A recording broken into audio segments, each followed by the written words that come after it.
যে মাননীয় প্রধান উপদেষ্টা আজকে সমস্ত দলের জাতীয় নেতৃবৃন্দকে এখানে আহ্বান জানিয়েছিলেন। আমরা সেখানে এসেছিলাম।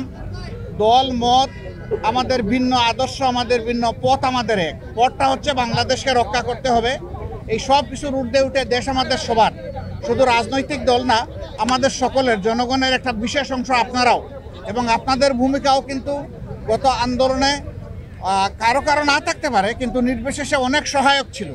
এই জন্য সেই ভূমিকার জন্যও আমি আপনাদেরকে অভিনন্দন এবং ধন্যবাদ জানাচ্ছি।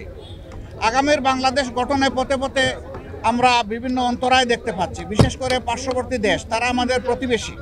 আমরা তাদের সাথে সৎ প্রতিবেশী সুলভ সম্পর্ক চাই, কিন্তু সাম্প্রতিক কিছু ভূমিকা ছিল অত্যন্ত উস্কানিমূলক, অসহিষ্ণু, অগ্রহণযোগ্য।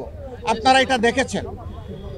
মিথ্যা তথ্যের উপর নির্ভর করে বাংলাদেশকে কলুষিত করার জন্য, এই সরকার এবং জনগণকে ব্যর্থ করার জন্য তারা দুনিয়ার বিভিন্ন জায়গায় অপপ্রয়াস চালাচ্ছেন এবং অপপ্রচার চালাচ্ছেন।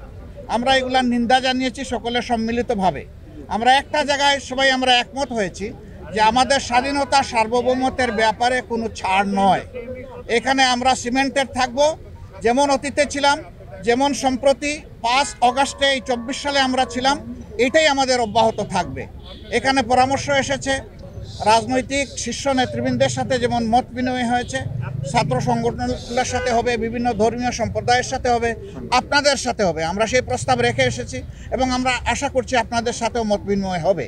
এই সমস্ত অংশীজনদের সাথে মত বিনিময়ের পরে একটা জাতীয় ঘোষণা আসবে সরকারের পক্ষ থেকে। আমরা সেই ঘোষণার অপেক্ষায় থাকব এবং এই ক্ষেত্রে আমাদের যার যা প্রয়োজনীয় পরামর্শ আমরা সেটা দিয়ে সরকারকে সহযোগিতা করব। আরেকটি বিষয় আমরা অত্যন্ত ক্লিয়ারলি আমরা জানিয়ে দিয়েছি, এক্সট্রিমিজম বা চরমপন্থা যে দিক থেকেই আসুক আমরা তাকে ঘৃণা করি। এটাকে আমরা কোনো অবস্থায় প্রশ্রয় দিব না এবং মেনে নেব না। এটা যে রূপ নিয়েই আসুক, সকল রূপের আমরা চরমপন্থাকে আমরা ঘৃণা করব এবং প্রশ্রয় আমরা দিব না কেউ। এই ব্যাপারে আমরা সকলে একমত হয়েছি। আরও অনেকগুলো বিষয়ে কথা হয়েছে। আমাদের দেশের ভাবমূর্তি নষ্ট যারা করছে তাদেরকে বোঝানো যে তোমরা আমাদের প্রতিবেশী, আমরা যদি ভালো থাকি তোমরাও ভালো থাকবা, আমরা ভালো না থাকলে তোমরা ভালো থাকবা কেমনে। এই বিষয়গুলো তো আসবে, অবভিয়াসলি আসবে। তো সেই বিষয়গুলো নিয়েও আলোচনা হয়েছে। আমরা আশা করছি জাতি ঐক্যবদ্ধভাবে ইনশাআল্লাহ আগামী দিনের সকল চ্যালেঞ্জ মোকাবেলা করে আমরা চূড়ান্ত সফলতার দিকে এগিয়ে যাব। চূড়ান্ত সফলতা অর্জন না হওয়া পর্যন্ত আমাদের ঐক্য অটুট এবং মজবুত থাকবে। চূড়ান্ত সফলতা এসে যাওয়ার পরেও প্রিয় দেশের জন্য আমরা ঐক্যবদ্ধ থাকব। আপনাদের সকলকে ধন্যবাদ। আসসালামু আলাইকুম।